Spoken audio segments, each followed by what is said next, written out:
I'm going to tell you how Spider-Man came into being. It's a true story, although sometimes it's hard even for me to believe it. My publisher came to me and he said, "Stan, I want you to come up with another superhero." So I said, okay, and I went home, and when my publisher said do something, I'd better do it because I wanted to keep my job. I thought, what can I come up with now? And the most important thing in a superhero at first is the superpower. Once you get that, everything else comes along. So I thought, what power will I give a new guy? And I saw a fly crawling on the wall.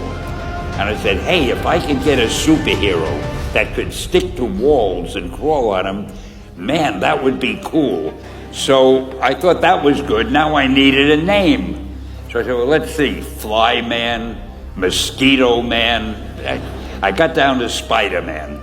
So, okay, I had my hero, I had his power, his name, and then I figured just for fun, I'm going to give him personal problems. And then I thought I'd make him a teenager, because there were no teenage superheroes that I knew of at the time. So armed with all that wonderful material, those great ideas, I ran into my publisher's office and I told him.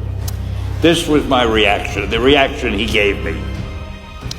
Stan, that is the worst idea I have ever heard. First of all, people hate spiders, so you can't call a hero Spider-Man. You want him to be a teenager? Teenagers can only be sidekicks. And you want him to have personal problems? Stan, don't you know what a superhero is? They don't have personal problems. Well, I left the office disappointed, but obviously a much wiser man. And I couldn't get Spider-Man out of my system. So we were about to kill a magazine. I think it was called Amazing Fantasy. It wasn't selling well, and we were sending the last issue to press. When you do the last issue of a magazine, nobody cares what you put in it because the book is dying. Just to get it out of my system, I put Spider-Man in Amazing Fantasy, featured him on the cover, forgot about it. A month later, all the sales figures came in. My publisher came racing into my office. Stan, you remember that character we both loved so much, Spider-Man?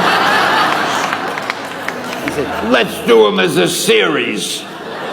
Now, why am I telling you this?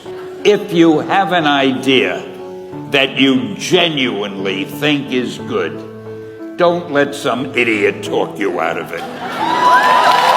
If there is something that you feel is good, something you want to do, something that means something to you, try to do it. Because I think you can only do your best work if you're doing what you want to do, and if you're doing it the way you think it should be done. And if you can take pride in it after you've done it, no matter what it is, you can look at it and say, I did that, and I think it's pretty damn good. That's a great feeling. So don't let idiots talk you out of something that you think is good. Just do your thing, do it as well as you, that's the important thing. Don't shirk. Whatever you do, give it your best shot. You'll be glad you did.